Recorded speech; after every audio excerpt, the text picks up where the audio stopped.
Salut à tous, j'espère que vous allez bien. Moi ça va, ça fait un moment que j'ai pas été ici. J'espère que vous vous portez bien, que votre journée ou votre soirée se déroule bien. Alors aujourd'hui, on va encore continuer dans la vague de visa études pour le Canada. Pour les personnes qui ne me connaissent pas, je suis Ashi Alan. Ici, si vous êtes sur la chaîne H2 où on parle de l'immigration et du voyage. Donc aujourd'hui, on va parler un peu de certains nouveaux changements pour la procédure du visa étudiant.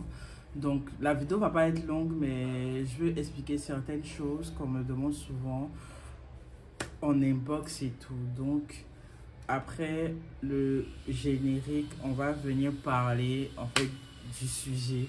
Donc à tout à l'heure.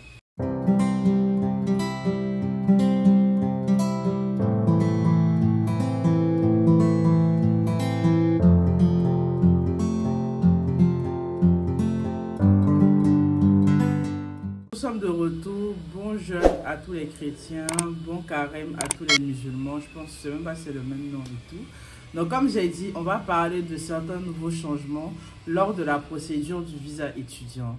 Bon, d'abord, il faut savoir que au niveau du CAQ, il y a du changement et on va parler aussi de la LAP, qui est la lettre d'attestation provinciale, qui a été quand même une nouvelle réforme qui a quand même chamboulé un peu tout le monde parce que personne ne savait comment ça allait se passer et tout.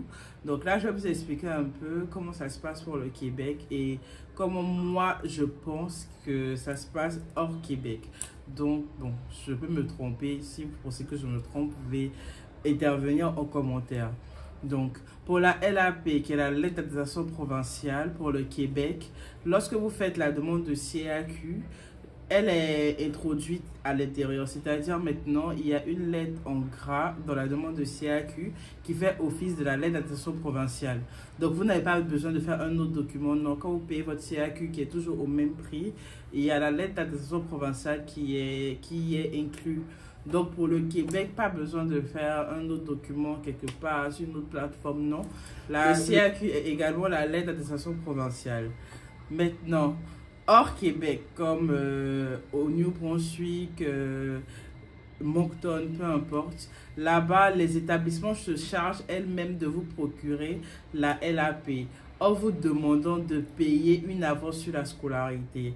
Je dis que ils le mettent sur la scolarité parce que, par exemple, avant le CCNB demandait que 500 $ comme à compte, mais maintenant, ils demandent 4 000 $ si je ne me trompe pas, ou 2 000 $ comme à compte, environ 2 millions de CFA en tout cas, comme à compte, qui fera aussi office de l'aide d'attestation provinciale. Il y a l'Université de Moncton aussi qui demande une somme à payer et les autres établissements également. Donc hors Québec, vu qu'ils n'ont pas de CAQ, ils le mettent sur le paiement de l'avance de la scolarité. Donc si vous voulez partir hors Québec, vous choisissez des établissements hors Québec, dites-vous que vous allez payer une avance sur la scolarité. Bon, on faisait déjà ça au New Brunswick, mais là maintenant c'est beaucoup plus. Donc si au départ, on va dire que si vous voulez étudier de base, vous avez quand même votre argent pour payer la scolarité. Donc normalement ça ne devrait pas vous déranger. Mais pour les personnes qui dès le départ sont un peu limitées, partez au Québec. Il y a des établissements au Québec où on ne demande pas d'acompte. Certaines universités comme UQAC, UQAR, UQAO, etc., etc. Donc voilà un peu, je voulais parler un peu de ça et ensuite je vais parler du CAQ parce que avant, pour la demande de CAQ, j'ai fait même un tutoriel pour le CAQ qui, on va dire, n'est plus du tout pareil. Peut-être je dois réactualiser parce que quand je l'ai fait, je pense la semaine qui a suivi, il y a eu un changement.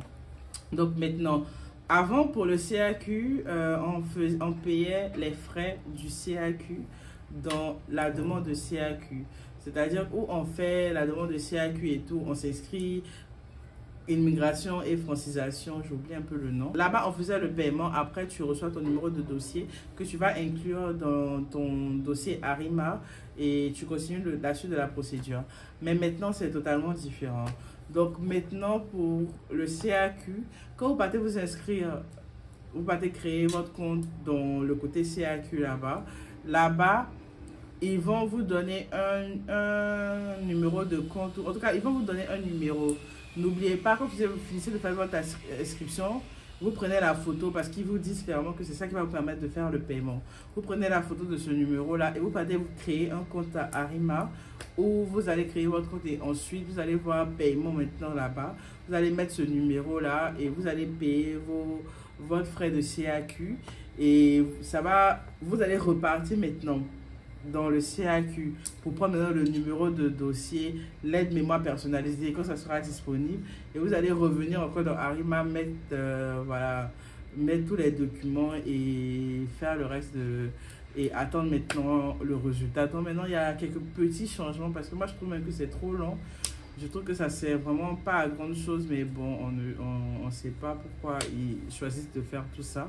Donc, c'était un peu pour notifier ces deux différents exemples. Il y en a quand ils font même le paiement, ça attend, parce que moi, pour certains clients, c'est comme ça, quand je fais le paiement, des fois, on met échec.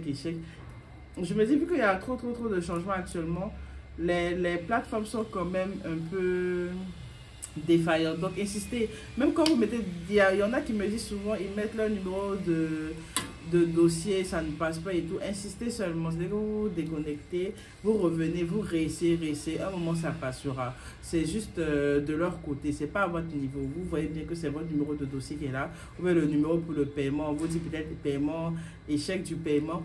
Réessayez seulement tant que vous pouvez, vous réessayez, vous revenez, même si c'est 2 jours, 3 jours après, ça passera à un moment donné. Voilà, il y a juste des problèmes à leur niveau. Ça ne vous concerne pas.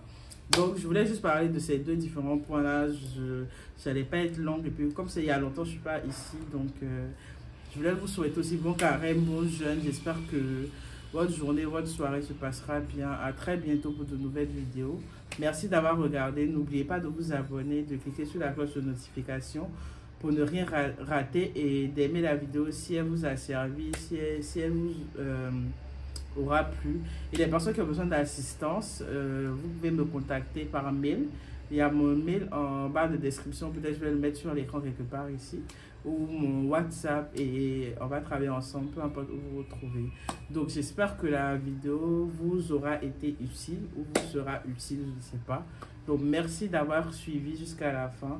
Passez une bonne journée. Au revoir.